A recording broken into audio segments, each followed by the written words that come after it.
Assalamualaikum warahmatullahi wabarakatuh.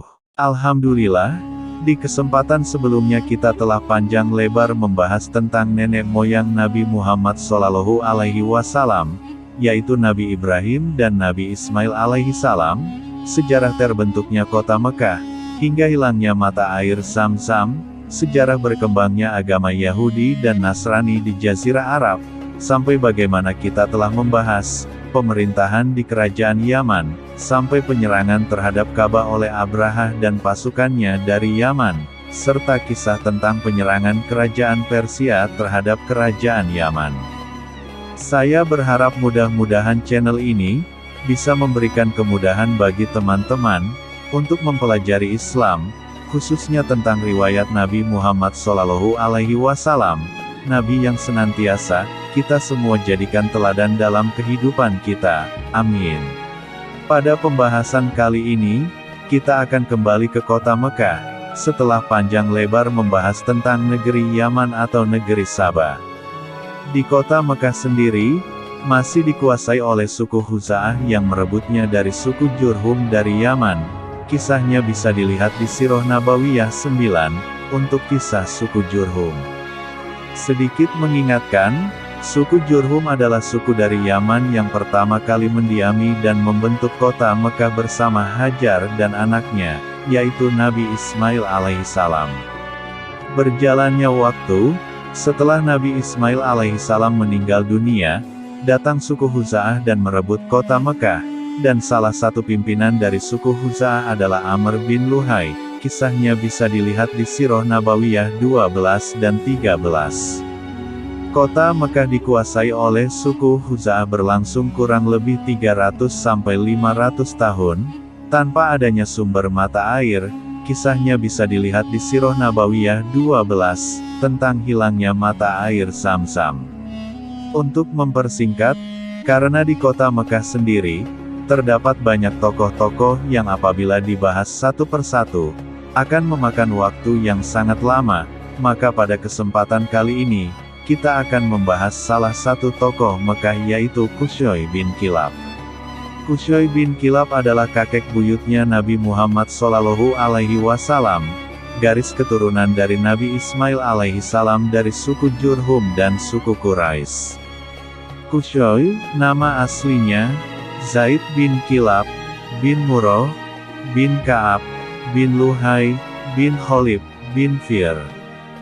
Fir ini nama lainnya adalah Quraisy, dari suku Jurhum, yang kemudian dinisbatkan menjadi suku, karena yang pernah kita jelaskan sebelumnya, bahwa ketika ada seseorang dari suku Arab, yang memiliki kelebihan fisik, cerdas, kaya, dan memiliki keturunan yang banyak, maka dinisbatkanlah nama suku padanya. Suku Quraisy mayoritas bertahan di pinggiran kota Mekah, dan hidup sebagai halul, suku yang suka turun gunung, dan Sim, yang turun gunung mencari air bersama unta-unta mereka. Suku Quraisy sendiri tidak memiliki wewenang apapun, baik dalam pengurusan Ka'bah, ataupun kota Mekah, hingga kemunculan Qusay bin Kilab. Mengenai identitas Qusay ini, diceritakan bahwa ayahnya meninggal dunia saat dia masih dalam momongan ibunya, kemudian ibunya menikah lagi dengan seorang laki-laki dari Bani Azarah, yaitu Rabi'ah bin Haram, lalu ibunya dibawa ke negeri asalnya, di pinggiran kota Syam, dan Qusay sendiri setelah beranjak dewasa, kembali lagi ke kota Mekah. Karena Qusay tidak terima, dia berpikir bagaimana caranya agar menjadi pemimpin kota Mekah, yang telah dikuasai oleh suku Khuza'ah selama kurang lebih 500 tahun. Dia ingin, pemimpin Mekah dari suku Jurhum, dan dari garis keturunan Nabi Ismail alaihissalam, meskipun di Mekah sendiri antara suku Jurhum dan suku Khuza'ah sudah berbaur, karena sudah ratusan tahun berlalu, akan tetapi tetap pemimpin Mekah harus dari suku Khuza'ah. Qusay bin Kilab mulai dengan memperbaiki ekonominya, hingga Allah Subhanahu wa Ta'ala membukakan pintu rejeki yang luas untuk Qusay. Pemimpin Mekah pada waktu itu, bernama Hulail bin Habasyah dari suku Huza'ah, mempunyai anak gadis yang bernama Hubei. Maka Qusay memulai rencananya, dengan melamar anak gadis Hulail, maka Gayung pun bersambut, ternyata Hulail menerima lamaran Qusay. Sekedar info, sebelum-sebelumnya Hulail selalu menolak lamaran, apabila yang melamar itu dari suku Jurhum, karena memang dari dulu meskipun antara suku Jurhum dan suku Huza'ah sudah berbaur, berdagang bareng, apa-apa bareng, akan tetapi dalam pernikahan tidak boleh. Dan pertama kalinya, ada lamaran dari suku Jurhum, dan diterima oleh suku Huza'ah. Dan hebatnya lagi yang menerima lamaran itu adalah seorang pemimpin kota Mekah. Pada saat membina rumah tangga bersama anaknya Hulail, Qusay menunjukkan perilaku yang sangat baik. Dia selalu membantu Hulail, patuh, dan perilaku-perilaku baik lainnya terhadap mertuanya. Ketika Hulail meninggal dunia, Qusay secara sepihak, menganggap dirinya menjadi pemimpin kota Mekah selanjutnya, menggantikan Hulail, hingga banyak orang-orang dari suku Huza'ah tidak terima. Bagaimana bisa kau menjadi pemimpin? Jelas-jelas pemimpin kota Mekah itu harus dari suku Huza'ah. Maka Qusay meminta bantuan dari suku Jurhum, dan suku Huza'ah pun membentuk suatu pasukan. Singkat cerita terjadilah peperangan hebat antara kedua suku yang telah menjadi saudara itu. Dalam buku-buku sirah, banyak korban meninggal akibat perang di kota Mekah tersebut.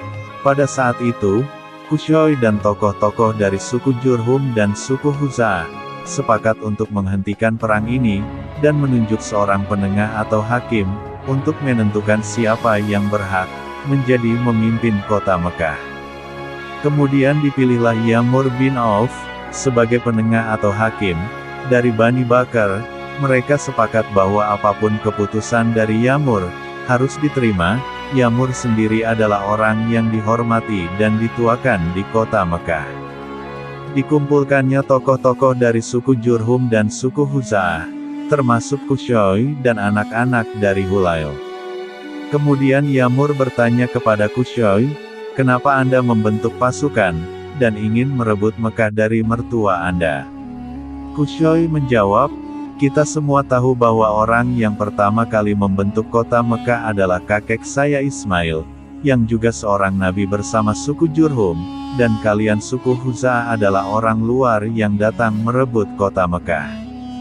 Dan ketika Yamur bertanya kepada tokoh-tokoh suku Huza'ah, mereka diam, tidak bisa menjelaskan apa-apa.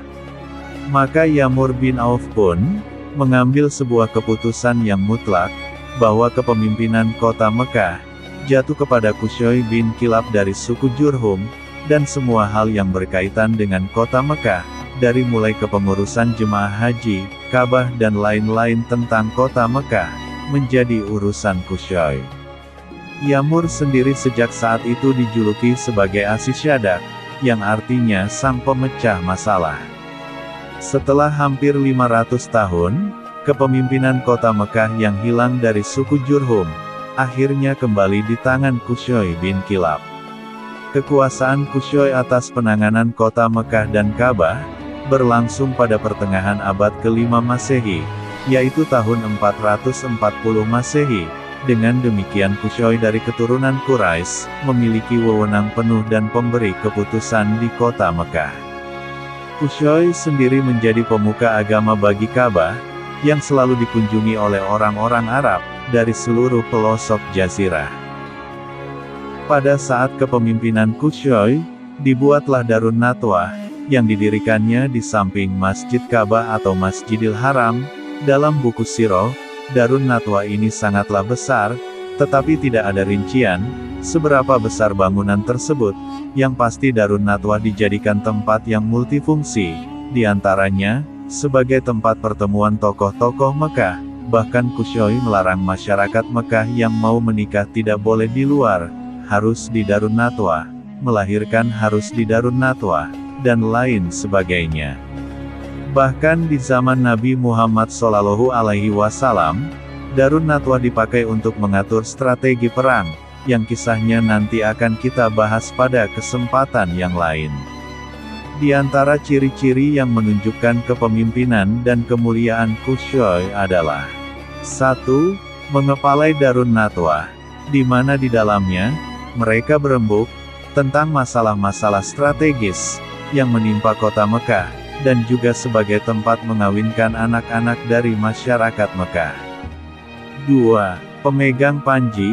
Panji perang tidak akan diserahkan kepada orang lain, selain ke tangannya, atau ke tangan salah seorang dari anak-anaknya, dan harus dilangsungkan di Darun Nadwah. 3. Qiyadah, yakni memberikan izin perjalanan. Kafilah penduduk Mekah tidak akan bisa keluar untuk berniaga atau selainnya, kecuali atas perintahnya.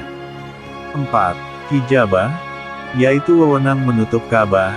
Pintu Ka'bah tidak boleh dibuka kecuali olehnya. Khusyuk lah yang mengurusi pelayanannya. 5. Siqoah, adalah wewenang menangani masalah air minum bagi jemaah haji. Dalam hal ini, tugasnya adalah mengisi kolam-kolam air, yang diberi pemanis dengan kurma dan kismis. Dengan begitu jemaah haji yang datang ke Mekah bisa meminumnya. 6. Rifadah, yaitu wewenang menyediakan makanan. Dalam hal ini tugasnya adalah menyediakan makanan khusus buat tamu-tamu jemaah haji. Khusyuk mewajibkan haraj, semacam pajak, yang dikeluarkan setiap musim haji, untuk diserahkan kepada Khusyuk. Dalam hal ini, Khusyuk pergunakan untuk menyiapkan makanan buat jemaah haji, khususnya bagi mereka yang tidak memiliki uang dan bekal yang cukup. Demikian sedikit kisah tentang kakek buyut Nabi Muhammad SAW, Khusyuk bin Kilab. Mohon maaf apabila ada perbedaan riwayat, semoga bermanfaat, dan jangan lewatkan kisah selanjutnya. Wassalamualaikum warahmatullahi wabarakatuh.